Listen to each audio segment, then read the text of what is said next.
ante la ley, ¿sí? Hablábamos un poco de lo complicado que es esto.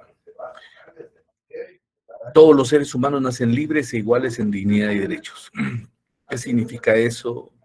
Y realmente cómo se puede traducir y cómo se puede cumplir. Para un Estado es complicado, ¿sí?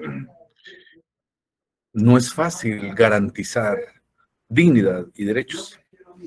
Entonces el principio de la igualdad se vuelve siempre una cuestión muy, muy complicada.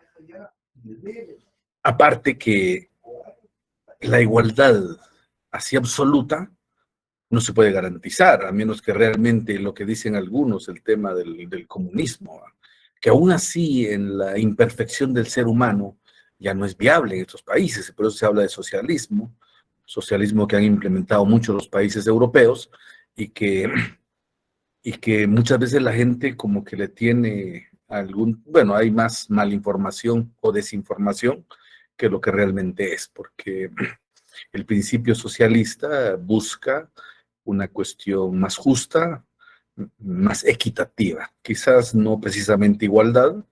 El tema comunista ha sido al final una utopía. El ser humano no es perfecto y al final siempre prevalecen algunos intereses y se vuelve complicado hablar de cuestiones comunistas. Entonces, el tema de igualdad por sí mismo no es fácil, no podemos decir un hombre es igual a una mujer, porque van a haber aspectos que los van a hacer diferentes. Y eso, pues, de alguna manera nos hace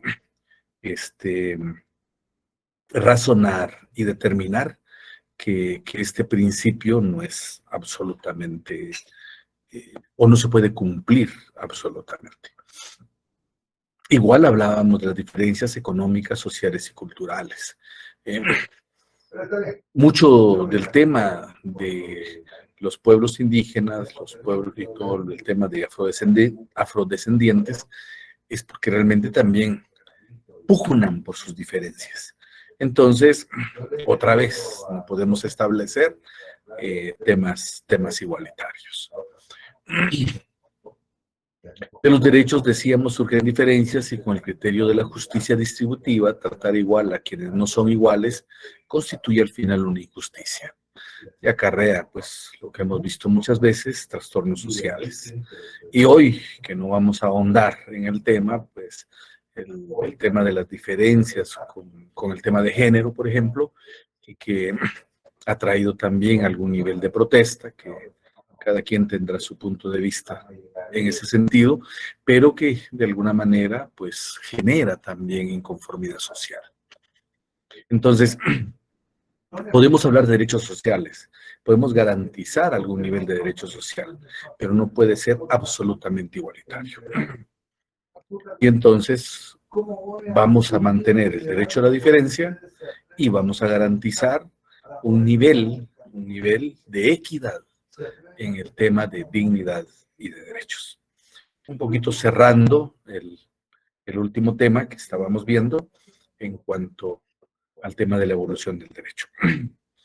Vamos a tocar 2 puntos más en ese tema para pasar al siguiente tema. Espero que podamos abordar rápidamente el siguiente tema.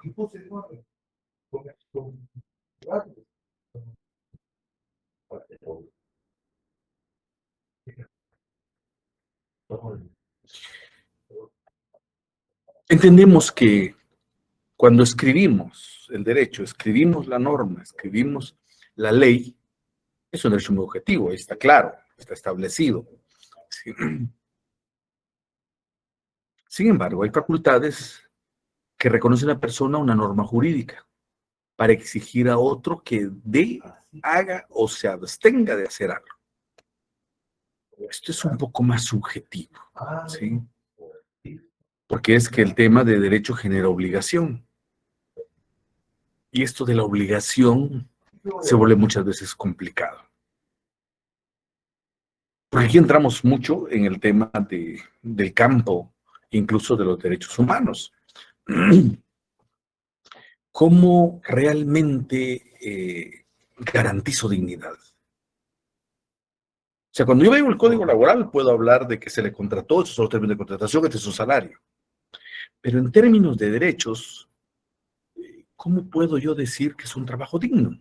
¿Qué significa dignidad? Se vuelve un concepto pues difícil de discutir o de establecer. Ha pasado mucho en el tema de las comisiones de postulación cuando se habla del concepto de honorabilidad. ¿Qué significa? ¿Cómo se puede medir? ¿Cómo se puede establecer? ¿Cómo se puede garantizar? ¿Sí? Nosotros queremos autoridades honorables. ¿Eso qué es? Entonces, hay unas partes que, estando en la norma jurídica, la ley de comisiones de postulación, y que dice que hay que evaluarla y hay que considerar el tema de honorabilidad, ¿esto cómo se traduce? Entonces, son de las cosas que, de alguna manera, encontramos la parte de la subjetividad del derecho. La función del derecho objetivo se manifiesta mejor si se considera que el titular de la obligación puede tener interés, perdón por el teclazo ahí lo vamos a borrar para cuando se los mandemos no tengan problema de confusión, de la obligación pueda tener interés en no cumplir con esta. ¿Sí?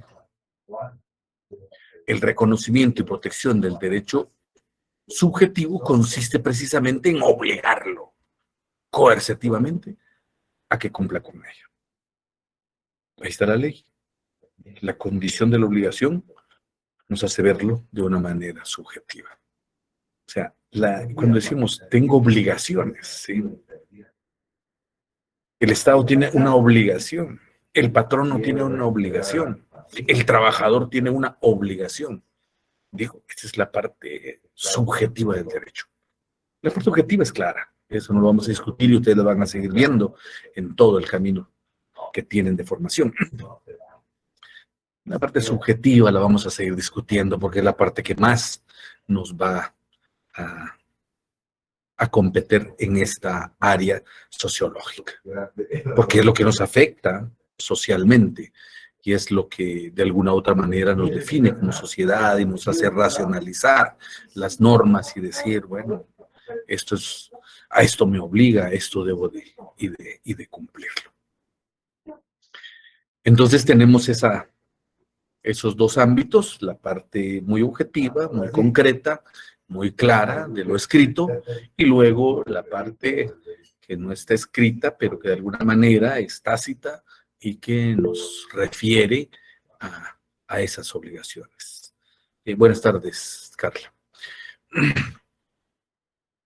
Hay varios que han abandonado la reunión, no sé. Se suman unos y se desaparecen otros. Quizás las reuniones, cuando valoremos la asistencia, pues valga tal vez un punto, medio punto cada asistencia a la clase. Espero que eso no sea determinante en su nota. Bueno, si ustedes estudian y se dedican, no hay ningún problema. No es una condición sine qua non estar en clase. Al final, ustedes leen, estudian y pueden. Yo recuerdo en la parte presencial, en la universidad era increíble. No solo en Derecho, también en Económicas. Tal vez está fallando la señal porque en los lugares está lloviendo, dice. Sí, Damaris, voy a compartir las presentaciones. Espero subir hoy esta y la que viene en lo que avancemos. Cuando yo termine la siguiente, ya les subo la siguiente presentación. No, les decía que en el tema presencial, igual, la gente tampoco es que llegue 100%. Habían 200 inscritos y al aula, a lo sumo, igual llegaban 100 diariamente. Y a veces se intercambiaban, porque no todos llegaban todos los días. Máxima veces con el tema del tráfico, el transporte, llegar a veces incluso a las 5:30 de la clase de la universidad era dificilísimo. Lo interesante era cuando había calendarización de parciales. Las aulas no se daban abasto. Y eso se veía fundamentalmente en Derecho y en Ciencias Económicas. Con mucho gusto, Leslie, ya se los ofrecí. Las presentaciones igual las vamos a ir subiendo. Entonces, puedo entender esa parte. Al final, digamos, no es como determinante unos cuantos puntos.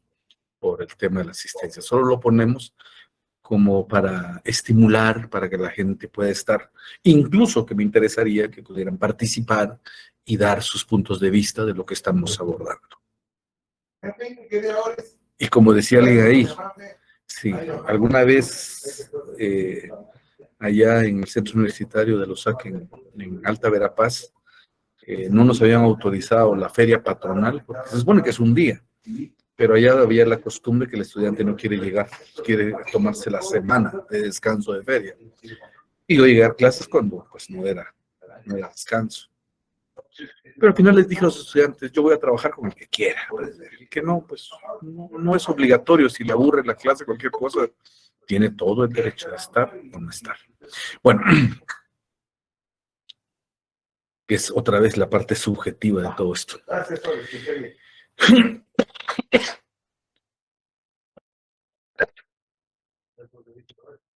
Bueno, otro punto que es importante abordar es el tema del contrato.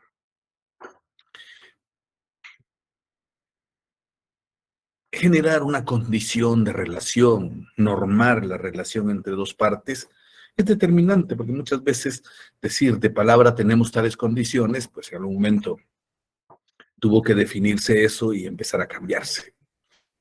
Allá por el siglo XVIII, pues triunfa el individualismo y el Estado tiene que empezarse a hacerse un lado la vida social, porque todas las condiciones las daba el Estado. Y entonces empieza a parecer que toda relación entre particulares, ¿sí?, tenía que generarse a través de un contrato. Había que establecerlo, escribir cuáles van a ser las reglas del juego, qué va a implicar lo que nosotros estamos firmando. Claro, desde siempre, desde siglos, pues ha habido situaciones que regular, y no situaciones pequeñas, no solo en el tema de derechos, sino hasta en el tema comercial, que era lo más complicado en aquella época. Porque el tema económico, bueno, aún hoy el tema económico es quizás la parte que más motiva el tema de la generación contractual.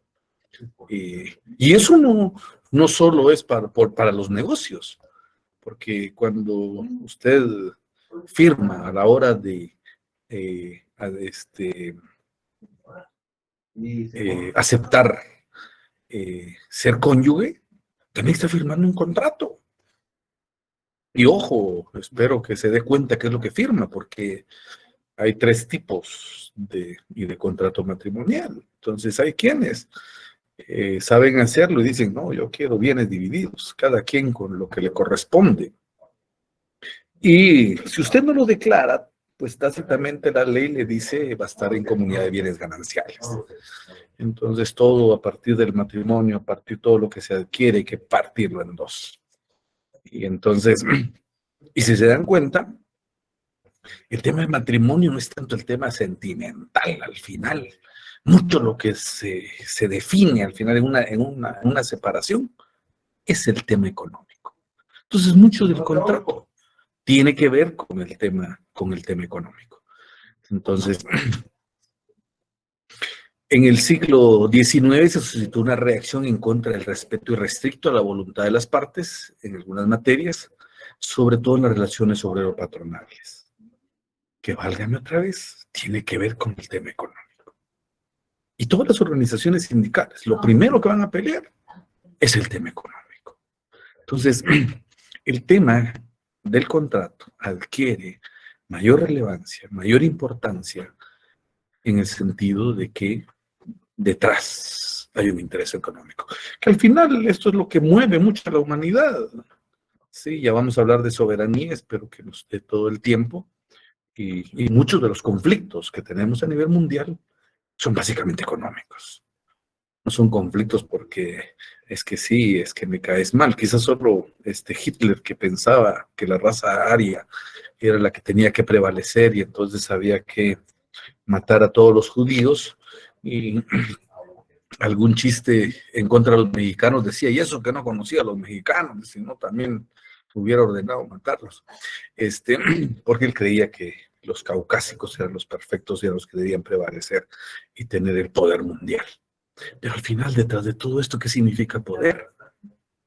Yo decido y tengo el poder porque está toda la parte económica que me hace poderoso. Y la parte económica tiene que ver con los bienes, con los capitales, que en principio era la tierra. Yo tenía en posesión la tierra que producía, entonces yo era poderoso. O sea, tenía el poder. Entonces, con el tiempo, pues, cuando aparecen estos temas de relaciones obrero-patronales, cuando empiezan los temas del 1 de Mayo y todo eso, cuando empiezan el tema de los derechos, aquí en Guatemala, 1944, cuando se crea el Código de Trabajo y todo esto de las condiciones para el trabajador, pues al final mucho de esto es garantizar, ¿sí?, el tema económico.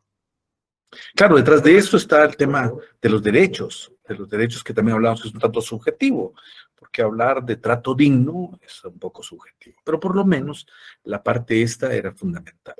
Ahora, en estas relaciones, pues pueden existir muchas veces el tema en que esas relaciones se puedan ir violentando. Hoy por hoy incluso existen formas, tanto del patrono como del trabajador, para ir como que evadiendo la relación contractual y poder abusar de ella. Pasa con algunas personas que he visto yo que aun cuando han sido malos trabajadores, ¿sí?, apelando su relación contractual, pues logran ganar y son reinstalados, les dan salario. Y todo porque quizás la institución no hizo el proceso adecuado para poder destituirlo, o porque en nuestro sistema judicial si pudo tener a alguien o encontrar un juez que le haya permitido negociar la sentencia, pues igual se da. Y que hoy por hoy se está dando mucho, o sea, pagar por una disque justicia. Disculpe. Lamentablemente, sí, Disculpe. Carlos Alfredo. Gracias, muy amable. Perdone, hablando del tema de estas, por decirle, juicios laborales, ¿cuánto paga el Estado al año por este tipo de sentencias? Son millonadas, es impresionante la cantidad que paga el Estado y eroga por este tipo de juicios laborales. Justos o no justos, y no justos, perdón. Gracias, Lick. No, definitivamente, gracias. Y si ustedes, no sé, yo no sé el dato, pero van a ser millones lo que va a recibir la exmagistrada Stalin, ¿sí?, por su reinstalación y todos los sueldos caídos. Pero bueno, este es nuestro país, ¿verdad? ¿Y cómo es que se logra esto? El derecho objetivo no puede derivarse simplemente de libertades y derechos, ¿sí?, subjetivos, sino que tiene que velar por los intereses de la colectividad en su conjunto. O sea, por eso cuando un juez tiene que dictaminar, tendría que ver. No es fácil, porque impartir justicia o apegarse a principios de justicia, que es otro tema muy que ustedes van a terminar de discutir mucho cuando vean filosofía del derecho, no es sencillo. Entonces, sin embargo, a eso debe de apuntar. Y el derecho, pues, aun cuando la norma se supone es clara, que está escrito y todo, a veces termina siendo muy subjetiva. Entonces, es parte de lo que pasa a la hora de que se generan un tipo, o se establecen un tipo de relaciones. La modernidad, sin embargo, ha cambiado mucho esta limitación a la libertad de contratación y fortalece la intervención del Estado. Cada vez le están quitando papel al Estado en las relaciones particulares. Quizás aquí en Guatemala todavía tenemos este tema laboral, pero a nivel mundial ha cambiado. Incluso si ustedes ven las tendencias que hay con la OIT, ya no habla de trabajo permanente. Si ustedes van a otros países, el tema de la contratación, como decimos 011 o permanente, ya no existe. Entonces, ¿y por qué? Porque eso, de alguna manera, se han dado cuenta que no permite garantizar un desempeño eficiente. Entonces, qué sé yo, en Estados Unidos hay un maestro que trabaja, si los padres de familia deciden que ese está incumpliendo con su función, es fácil que deje de ser maestro. Aquí no. Aquí puede estar toda una comunidad, directores, supervisores y todo, y sigue trabajando. Y lamentablemente, y lo digo así, incluso de gente que ha abusado y que sigue trabajando. Entonces, con el sector salud, ¿no? Que son los sectores quizás más grandes de este país. Y no quiero hablar de todos los demás sectores, porque en todos lados se cuecen habas. Y entonces es muy complicado. Pero aún, digamos, lo que se ve a nivel mundial es que hay una tendencia en donde, Joviel, por ejemplo, dice, donde lo que se trata de garantizar es el trabajo digno, ya no tanto permanente, sino que el trabajo digno. No es fácil, pero ya es una, algo que promueve la Organización Internacional del Trabajo. 53 sindicatos del Ministerio de Salud, dice Roberto. Entonces, hay toda, algún día va a pasar aquí en Guatemala, quizás cuando empezamos a entender, o que también entiendan los sindicatos, que no es para proteger el, el, el interés o proteger a alguien que no es con un desempeño adecuado. Deben velar por derechos, perfecto, pueden velar por derechos, pero no por cosas que no son un derecho. Alguien que es destituido justamente, entonces no debería haber un sindicato para defenderlo. Debería como que haber un tema de integridad dentro de ellos para que esto no debiera de suceder. Esperemos que las cosas pues cambien y mejoren en este sentido y podamos tener servidores públicos más íntegros, más eficientes, con capacidad de que logren realmente hacer una administración pública adecuada y transparente.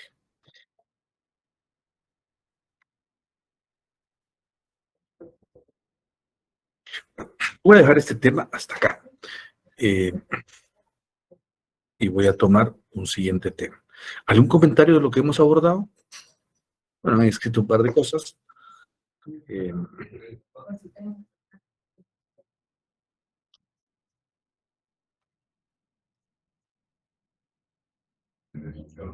Solo es comentario, Lick. Hablando siempre del bueno, tema de lo laboral, creo que hubieron modificaciones en el tema del código de trabajo para ahora hay jornadas como por hora, no estoy muy enterado, solo es comentario, como por hora, y eso viene a ser un poco como, desde el punto de vista que lo queramos ver, o sea, beneficio para los contratistas y perjudicial para los contratados. no, claro, incluso, pues no sé qué pasó al final con el tema de salarios diferenciados. Eh, hay por ahí algunas situaciones que de alguna manera terminan también violentando algún tema de los derechos y que no es sencillo. Hay una lucha ahí por el tema, en el tema de empleo doméstico. Y aquí nos vamos a ver dos caras. El tema laboral, pero también el tema de derechos humanos. Somos un país, digamos, en vías de desarrollo. Sin embargo, somos un país que queremos tener servidumbre. Ni que fuéramos la reina Isabel, finada, por cierto. Pero, digamos, ahí aún, y los empleados aún sufriendo discriminación o lo que sea, pues tenían salarios justos. Aquí nosotros queremos mantener condiciones de realeza sin tener la capacidad económica para mantener. Países del primer mundo, la gente hace. Y aquí ustedes se dan cuenta, los que no pueden tener acceso a eso, pues igual les toca, hay que limpiar la casa, hay que lavar los trastos. No pasa nada, eso no nos quita dignidad como seres humanos. Y ustedes van a ver en las películas, la gente puede tener incluso una condición económica buena, pero igual se levantan, cenan, van a lavar los platos y todo. Y, y no solo es condición de que la mujer tiene que hacerlo, lo hace el hombre, cocina el hombre, lava los platos. Entonces, hay ahí prácticas culturales que son más desarrolladas y que nosotros aquí todavía en nuestra mentalidad tercermundista todavía mantenemos, quizás son herencias de colonización. Decía Albert Nemi, que no sé si es francés el autor, eh, dice el colonizador colonizado. Eh, toda, es, cuestión de culturizarse, sí, claro, Eric. Y el punto está en que en la medida en que el colonizado adquiere cierta condición, quiere ser colonizador. Y esto pues empieza a generar como que una condición de explotación hacia sus mismos congéneres. Edna Marisol. Gracias, Rick. Muy buenas tardes. Ahorita que usted estaba mencionando la palabra tercermundista, me hizo recordar una catedrática que tuve, hace mucho tiempo atrás, ¿verdad? Y ella siempre nos decía a nosotros cada vez que entraba a la clase, buenos días, monstruos del tercer mundo, nos decía, ¿verdad? Y toda la vida, todo el año de clases que nos dio, pues siempre nos decía los monstruos del tercer mundo. Yo no entendía, yo lo agarraba como chiste, pero ahora que usted habla de eso, traigo eso a mi mente y digo, bueno, sí, tenía razón la señora esta, porque realmente en aquel entonces pues es difícil que cambiar la idea del patrón cultural que nosotros tenemos, ¿verdad? Usted hacía mención de los roles de la mujer, del hombre, pues realmente en cada uno de nosotros está el cambiar esos roles que nosotros ponemos, ¿verdad? Tanto de machismo como de matriarcado. Y es difícil cambiarlo. Entonces, ese era mi comentario, Lick, nada más. Entonces me quedo con esa frase. Monstruos del tercer mundo. Así. Gracias, Lick. No, gracias a usted. Bueno, seguimos en los temas de la anterior clase, que hablaron de igualdad de derechos, el hombre y la mujer, hablaron de muchas cosas realmente, y que nos ha llevado pues, a muchas discusiones. Que lo importante aquí es también hablar de la cuestión sociológica, de esta discusión real, no es solo quedarnos con la parte teórica para estar repitiendo conceptos, les he dicho siempre. Y yo creo que es importante estar conscientes de este significado. Y creo que tenemos que ir tomando conciencia que no es que debamos mantener una conciencia de tercer mundo, y no es para que todos recuerden, pero igual puede ser que eso no nos genere conciencia. Lo importante está en que querramos realmente ir cambiando estas condiciones y nuestra cultura realmente cambie. Entonces, mucho del tema de derechos humanos, mucho del tema del respeto para la ley, mucho del tema de justicia, de igualdad, tiene que ver con nuestra propia actitud, de nadie más. Entonces, en la medida en que la sociedad entienda esa parte, en la medida en que todos, y como les dije la otra vez, en la medida en que todos empiecen como que a respetar la ley, van a empezar a vaciarse las aulas de derecho porque ya no van a tener mucho trabajo los abogados, especialmente los abogados. Entonces, porque si los matrimonios están bien constituidos, no van a estar peleando por su contrato matrimonial, ¿verdad? O si los hermanos pues se llevan bien, no van a estar peleando por lo que haya dejado o no los papás, ¿verdad? Bueno, a veces hasta con las ironías, que los hijos quieren exigir herencia, que eso solo se hace hasta que mueren los papás, cuando los papás están vivos. Una cuestión que debieran de ser más conscientes y luchar por sus propios bienes.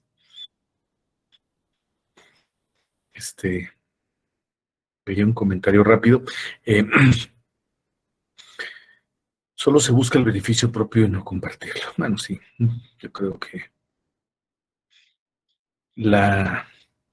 el individualismo, más que pensar que mi papel en frente de mis derechos, la primera generación de derechos es el individuo frente al Estado. Son derechos individuales, la primera gran generación de derechos humanos. Bueno, ustedes lo van a ver en el curso, o lo están viendo, creo. Sí, es este semestre que lo llevaron. A mí me encanta dar el curso de derechos humanos, pero a veces puede ser que lo tome, de hecho, 8 años en Landívar y derechos humanos. El punto está en que en esa parte muchas veces ahí se quedó. Solo yo, mi visión muy antropocéntrica y no pensar en la colectividad. Que esa es la siguiente gran generación, que es el tema de derechos sociales. Nos vamos a salir de todo lo que veníamos hablando de la evolución del derecho y nos vamos a pasar a un concepto un poco más elaborado a partir de que La sociedad, pues en la medida en que es más numerosa, en la medida en que los pueblos son más grandes, ya no es tan fácil tener una tribu, un patriarca o una matriarca, porque no siempre los hombres han tenido la autoridad. Hay quienes dicen aún hoy que vivimos en un matriarcado, porque al final dicen, no sé hasta dónde. Bueno, en mi caso yo lo podía aceptar, no tengo ningún problema, porque cuando la pareja de uno, eh, cuando hay que tomar una decisión, pues uno dice la última palabra, dice el chiste, porque uno dice, sí, mi vida, sí, mi amor, y uno simplemente avala las decisiones de la mujer. Puede ser. Pero si nosotros vemos socialmente, tal vez hay un nivel bastante marcado de autoridad en el tema de la mujer. De hecho, la formación de los hijos está en manos de la mujer. Todavía hoy hablamos que la lengua materna, ¿sí? Dice materna porque es la mamá quien le da su idioma a sus hijos. De hecho, yo les puedo decir que soy Hachi, yo hablo, leo y escribo mi idioma, pero lamentablemente no les he podido trasladar el idioma a mis hijos. Pues hablarán algunas palabras, ¿va? Pero mi esposa, obvio, lamentablemente no habla el idioma. Les hablará también 2, 3 palabras, porque allá, pues, más o menos, hay una práctica en Alta Verapaz en donde hasta la gente que no es indígena, pues, habla algo de sí. Y eso es interesante porque no se da en ninguna otra región del país. Pero aún así, solo tengo un hijo que avanzó un poquito más en el nivel conversacional, pero de ahí es difícil. Entonces, pero todo depende, digámoslo así, y por eso dice lengua materna, pues es que la mamá no se lo enseñó. Entonces es complicado, pero ¿qué significa eso al final? Mucho de las reproducciones de cómo es la relación entre hombre y mujer depende mucho de la mujer. Incluso el tema machista depende mucho de la mujer, cómo enseña la madre a sus hijos. Por lo menos yo tuve una madre, aún cuando mucha gente dice es que el tema indígena es machista, pero mi madre y mi padre nos enseñaron mucho a valorar y a respetar a la mujer. Y, y entonces yo puedo decir que no recibí precisamente una cultura machista así marcada. Mi madre pues nos enseñó a cocinar, nos enseñó a valernos por sí mismos. Claro que mi papá todavía mantenía muchas prácticas porque sus papás sí lo formaron quizás para ser más machista, pero son parte de las cosas que a veces pasan y que de alguna manera hay que irlas meditando y cambiando socialmente. El machismo lo trajo la colonización, dice Naomi, muy seguramente, y lo reforzó mucho, porque así pasa muchas veces, porque el tema del servicio militar durante mucho tiempo está en función de ser macho, de ser fuerte, todo, incluso hasta la violencia intrafamiliar, ¿no? Entonces, licenciado, yo considero que los colonizadores no trajeron esas prácticas porque si vemos la historia, sacrificaban a las jovencitas, pues a las mujeres, no dice que sacrificaban a los hombres, entonces ahí vemos, podemos ver el machismo y el favoritismo para el hombre, pues. bueno, habría que analizar más la historia realmente. No puedo decir que realmente se sacrificaban a las mujeres. No sé en qué parte, tal vez desconozco mucha parte de la historia, que dicen que especialmente eran mujeres. Y el tema de sacrificios humanos, habría que analizarlo también es discutible.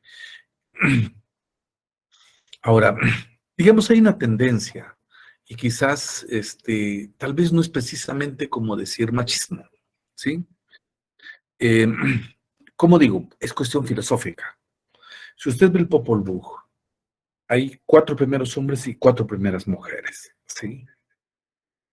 No dijo, aquí está el primer hombre y de su costilla sacó a la mujer, ¿sí? No, o sea, digamos, cosmogónicamente hay un principio más equilibrado, más equilibrado.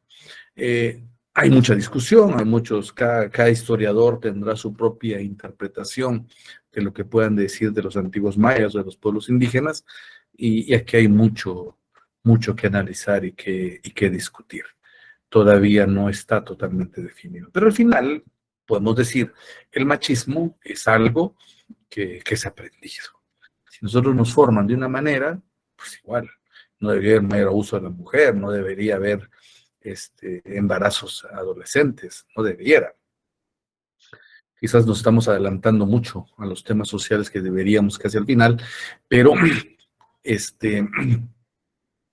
son cuestiones en donde, si somos conscientes nosotros del respeto, no debiera de pasar eso.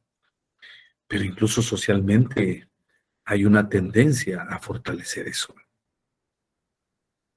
Ahora, durante el conflicto armado, por ejemplo, hubo mucha violación a las mujeres y enfrente de sus esposos. Pero eso que pasó no hizo que los esposos abandonaran a sus mujeres. En una cultura occidental ver eso no lo puede absorber el hombre. Dice, no, no es... Aun cuando hizo la fuerza, no, es que estuvo con otro y es un problema serio. Y como si no a veces el hombre, a veces en sus infidelidades no haya estado contra mujer, pero no puede aceptarlo en una mujer. Complicado, pero no nos vamos a meter mucho en esa discusión social, que son cosas que nos van a alargar el tema y no vamos a ahondar en el tema del Estado. Decíamos entonces que en la medida en que poco a poco fuimos evolucionando los seres humanos, nos fuimos juntando muchos, porque al final el ser humano es gregario, nos apoyamos los unos con los otros, pues en esa misma forma, pues se tuvieron que ir creando organización y creando reglas para funcionar. No vamos a hablar de estados como tales en la parte primitiva, pero en la parte antigua, sí, veíamos cómo las estructuras funcionaban casi sin estado. No había una constitución, no había nada, pero había más o menos grandes organizaciones. Y que tenían principios y que tenían reglas. Quizás la que prevaleció, no solo aquí con los mayas, con los egipcios y todo, fueron los regímenes, el tema de organización o los estados teocráticos, en donde el tema religioso era lo que prevalecía. Incluso mucho tiempo se dijo, quizás todavía se dice, que los reyes eran nombrados por Dios. De hecho, por eso incluso la iglesia adquirió mucho poder, porque como que representaban a Dios, entonces coronaban reyes y emperadores. Pero bueno, el punto acá es que nosotros tenemos que ir llegando a la parte en donde tenemos que entender cómo aparecen los estados modernos, en donde ya la estructuración, la organización es más formal, y en donde básicamente aparece una norma, un sistema jurídico que organice el Estado. En las clases sociales estaba el pater familia, aunque acá en América no se le llaman así. Claro, los jefes de familia. El Estado contemporáneo es el proceso de desarrollo de las estructuras de gobierno centralizadas que se originaron en Europa a partir de la segunda mitad del siglo XVII.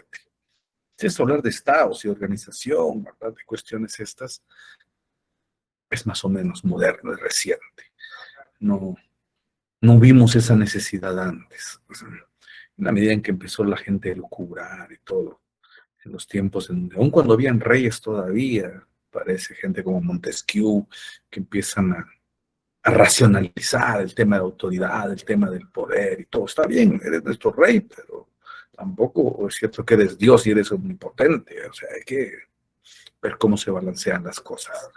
Y aún siendo parte de un estado monárquico, pues Montesquieu escribe todo el tema del significado de la ley que aún hoy todavía seguimos estudiando, porque desde ahí empieza el tema del equilibrio de los poderes de un Estado. Que bueno, de hecho se ve mucho de esto en teoría del Estado, que ustedes ya vieron, y que de hecho también se refuerza mucho en derecho constitucional. Son las 6 ya. Bueno, vamos a seguir avanzando unos minutos más. Yo quería terminar este tema, pero no sé hasta dónde llegamos. Bueno,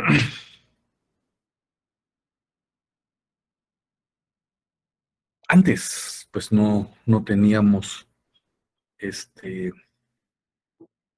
todo este tema que conocemos ahora, y bueno, de alguna manera fue evolucionando. Hablábamos un poco, parte de lo que se aborda en teoría del Estado para conocer cómo ha evolucionado. Hablábamos del Estado teocrático, así rápidamente, solo para recordarlo. Su autoridad política es Dios. Los gobernantes son simultáneamente jefes de gobierno y jefes espirituales. No hay división de poderes, eran todopoderosos los reyes. Sin embargo, aparece en algún momento el tema de las polis. Las polis en Grecia eran ciudades-estado. Eran ciudades, pero eran de alguna manera independientes. Aun cuando era todo Grecia, estaba Esparta, estaba Atenas, y cada una era un estado. Entonces se llamaron polis, las famosas ciudades-estado. Pero ya ahí empiezan a generarse condiciones para ver cómo debiera de manejarse o administrarse el poder, que tiene que ver mucho con el tema de generar principios de derecho. Solo recordando, el Estado absoluto se concentra el poder en un rey, pero llegamos al final al Estado de Derecho, en donde realmente esperamos, y es lo que se busca actualmente, la decisión y el poder de la mayoría, el tema democrático, que es una herencia de todo el tema griego, que ellos fueron quienes empezaron a propiciar que el término tiene origen griego. Y democracia, pues, en su etimología, demos kratos, que es el poder del pueblo. Y va a ser uno de los conceptos que hoy nos competen, que tienen que ver con el tema de soberanía. ¿Sí? La soberanía y su poder está sobre los demás poderes y no permite a otro ser superior. No sé si ustedes escucharon, 3 gobernantes en Naciones Unidas hablaron de soberanía recientemente. Y es interesante, porque Alejandro Yamatei, ¿cómo se llama? Uy, se me olvidó el nombre de la presidenta de Honduras, y Bukele. Los 3 hablaron de soberanía. Y respeto a la soberanía.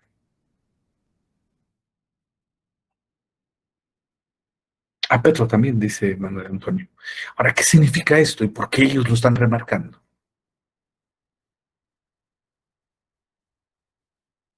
¿Quién quiere opinar?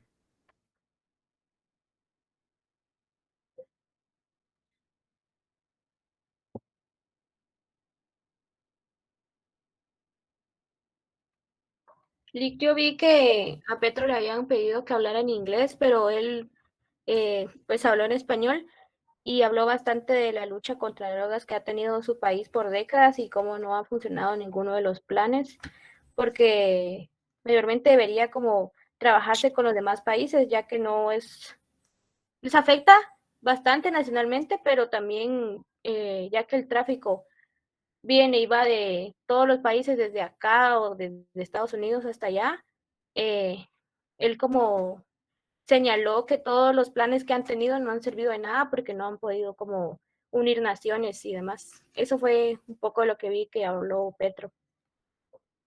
Gracias, Naomi.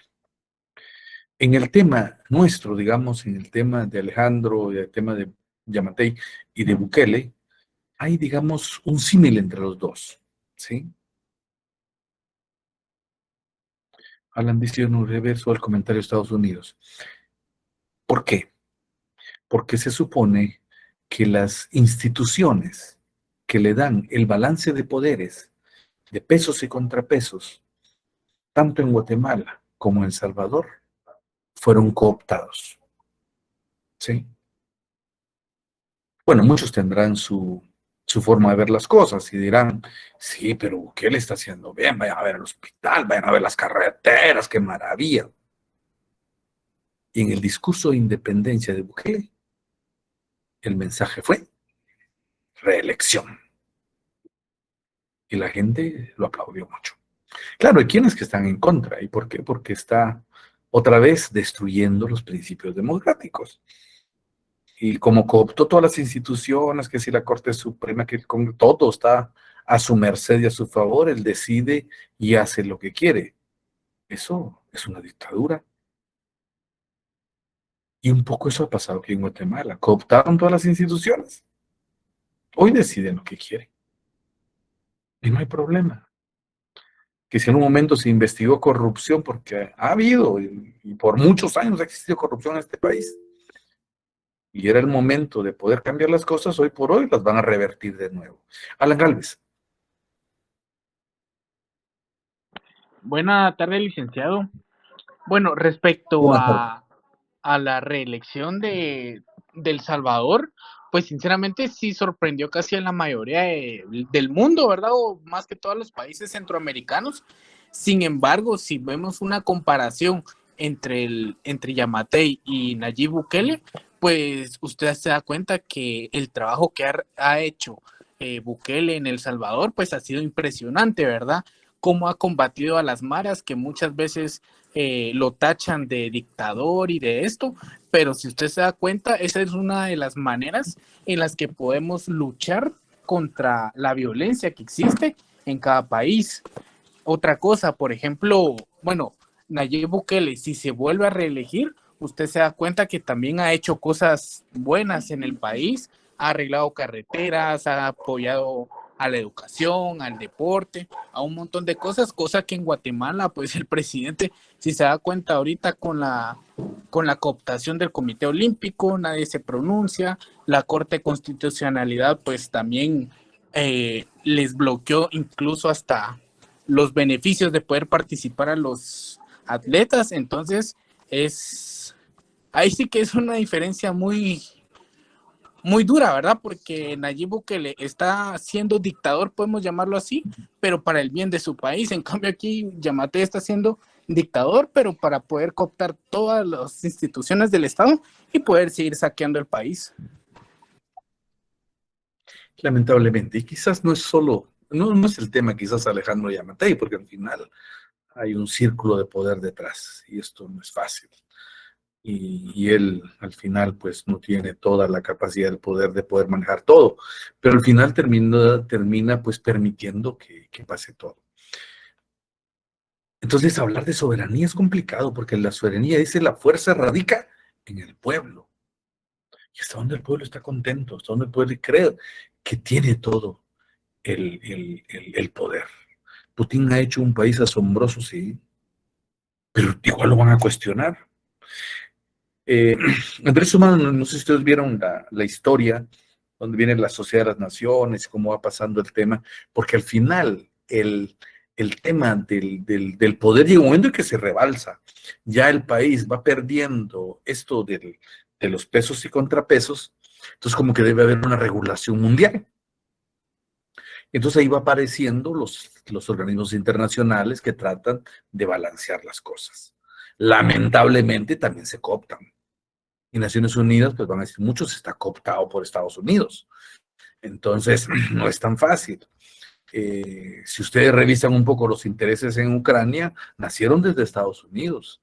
El presidente que llegó fue una cuestión de manipulación. Eso viene hace años el conflicto. Y que Estados Unidos lo apoyó para que llegara. Tampoco llegó así como que en buena lid, ¿sí? Y luego al final, pues cuando las cosas están saliéndose de control, pues entonces, ¿por qué? Porque de una manera Rusia está defendiendo, porque dice tenemos que cambiar este orden mundial. ¿Quién tiene la razón? Pues digo, esto es discutible, hay que analizarlo mucho más, porque al final, detrás de todo esto, como insisto, hay un tema económico. Y pueden hablar de soberanía, pueden ir a Ucrania hablando de soberanía, y al final no es el punto la soberanía. Hay otras cosas detrás. Alan Galvez. Usted volvió a levantar la mano. Sí.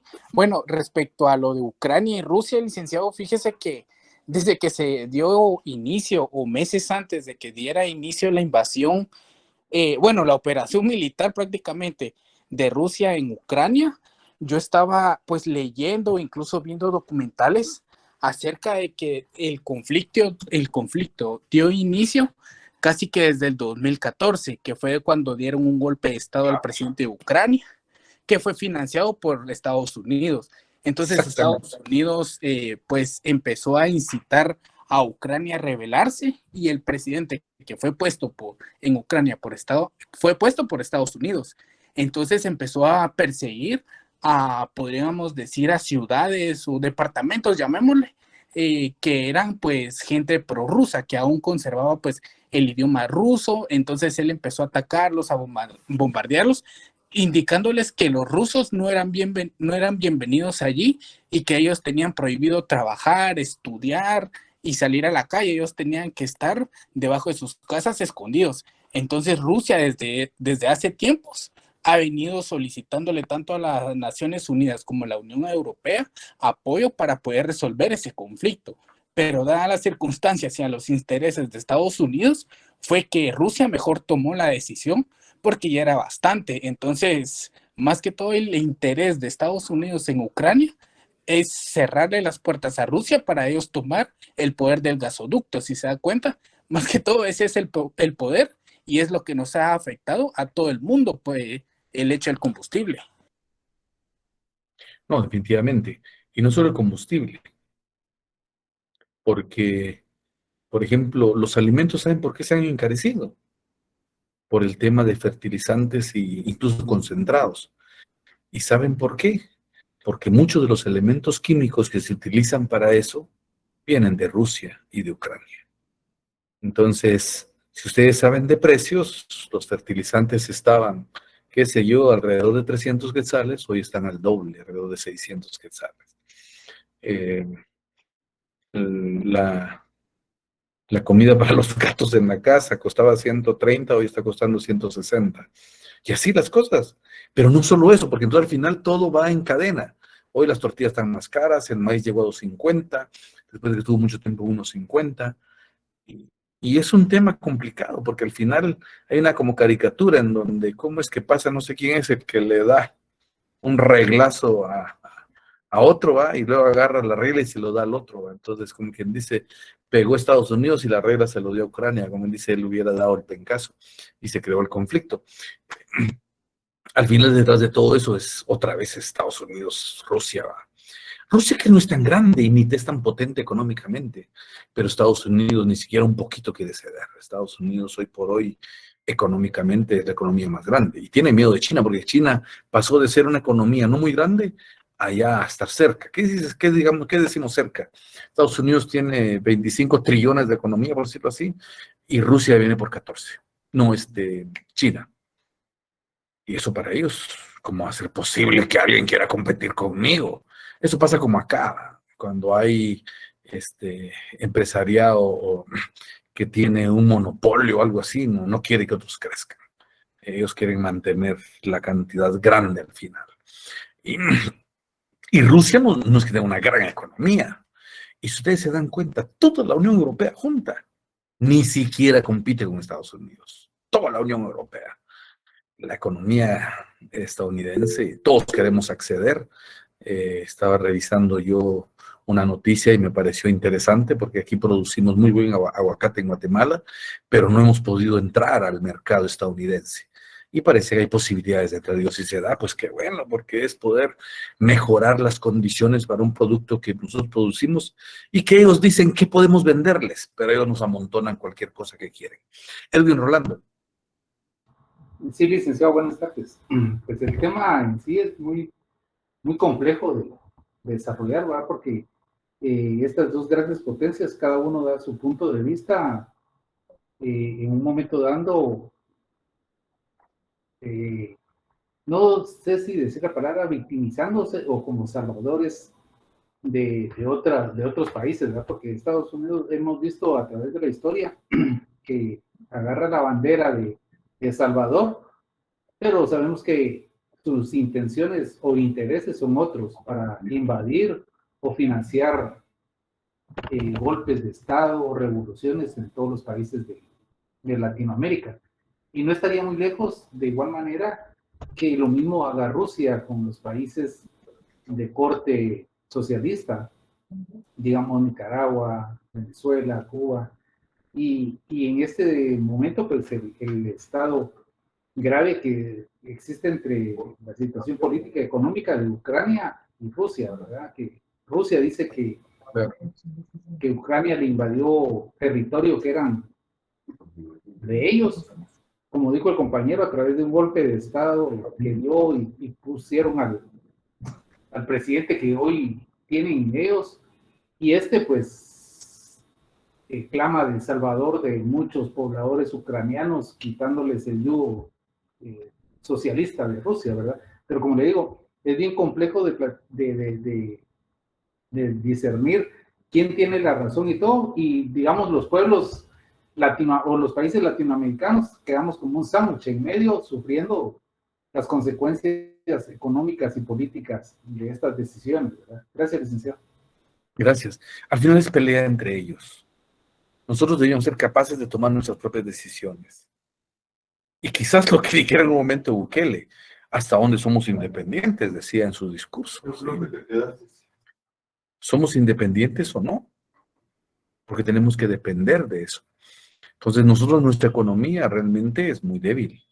Y todavía no tenemos la capacidad económica para decir, podemos nosotros, qué sé yo, ignorar a las grandes potencias. No es fácil. Tenemos un tratado de libre comercio con Unión Europea, con Estados Unidos. Claro, como decía, siempre con situaciones ventajosas para ellos y para nosotros en contra. Pero si ustedes se dan cuenta, Bolsonaro, se supone un presidente de derecha, se fue a negociar directamente con Putin fertilizantes y combustibles. Y logró buen precio y ahí está. Y no es que era de perfil socialista, ¿sí? Presidente de Brasil. Al final, todo esto es un tema económico. Y quizás lo que a veces protege, y no Estados Unidos como país, es que hasta el final el país puede ser, puede conocer uno a la gente y todo, y ese no es el tema es quiénes tienen realmente el poder. Quiénes, a veces ni siquiera el mismo presidente de Estados Unidos tiene el poder, sino que detrás de él hay otra vez un círculo que es el que toma decisiones y vela por sus intereses económicos. Entonces todos en el mundo andan viendo cómo garantizan su derecho, no importando que sacrifiquen el derecho de los demás. Y los del tercer mundo, mejor si siguen produciendo para ellos y mejor si siguen sumidos en la pobreza. Roberto Alexander. Buenas noches, licenciado. La verdad, yo siento que el mejor ejemplo de soberanía acá en Guatemala fue cuando la gente se unió y logró sacar al expresidente Otto Pérez. Siento yo que es como el mejor ejemplo de soberanía, por lo que dice que su poder está sobre los demás y no permite al otro que sea superior, algo se dice, ¿verdad? Exacto. Entonces yo siento que es el mejor ejemplo de soberanía. Gracias, Roberto. Dora, Esperanza. Licenciado, buenas noches. Yo difiero con mi compañero, ¿verdad? Porque realmente el pueblo fue títere del CACIF, que fue en realidad quien le dio el golpe a Otto Pérez. Porque, mire, ahora se han convocado a manifestaciones, ¿acaso la gente asiste? ¿Acaso las empresas cierran? Entonces, realmente solo fuimos títeres y marionetas del CACIF y sacamos al presidente, ¿verdad? Pero no lo vimos de esa manera, únicamente. Gracias. No. Aquí vamos a hablar de soberanía mucho. Y es complicado porque ¿quién fue el periodista que habló de quién realmente había sacado a Otto Pérez? Y realmente parecía que no fue el pueblo, fue Estados Unidos. Entonces, habían intereses económicos también no es tanto la corrupción de Guatemala, es mentira. hay otras cosas detrás. Y que a veces el pueblo no se entera. Y por eso es que Yamatei, aún siendo corrupto y todos ustedes hicieran, llegó a Estados Unidos y dijo, yo estoy ahí a menos que ustedes me saquen. No es fácil en este mundo, pero por eso les digo, los controles universales a través de Naciones Unidas deberían ser también más justos, más imparciales, pero aún esos muchas veces terminan siendo injustos. Entonces, este tema de la soberanía da para mucho, ¿sí? Por todo lo que pasa en el mundo y cómo se dan las condiciones de cada país. Espero que algún día podamos tener la libertad todos de ser no solo democráticos en Guatemala, sino democráticos a nivel mundial. Miren, yo lo voy a cortar ahí. Solo les digo, les voy a poner una tarea en el portal, una tarea grupal. El capítulo 7, el 7 del libro de texto, ¿sí? Es la sociología jurídica crítica de su problemática actual. Hay algunos temas ahí, en grupo los van a analizar. Les voy a poner ahí un par de interrogantes para que las contesten, pero esta vez sí, en la próxima clase, un representante por grupo, que espero poder nombrar yo, va a dar a conocer, así en 5 minutos, las conclusiones acerca de lo que discuta el grupo. ¿Sí? Yo les voy a poner la tarea en el portal.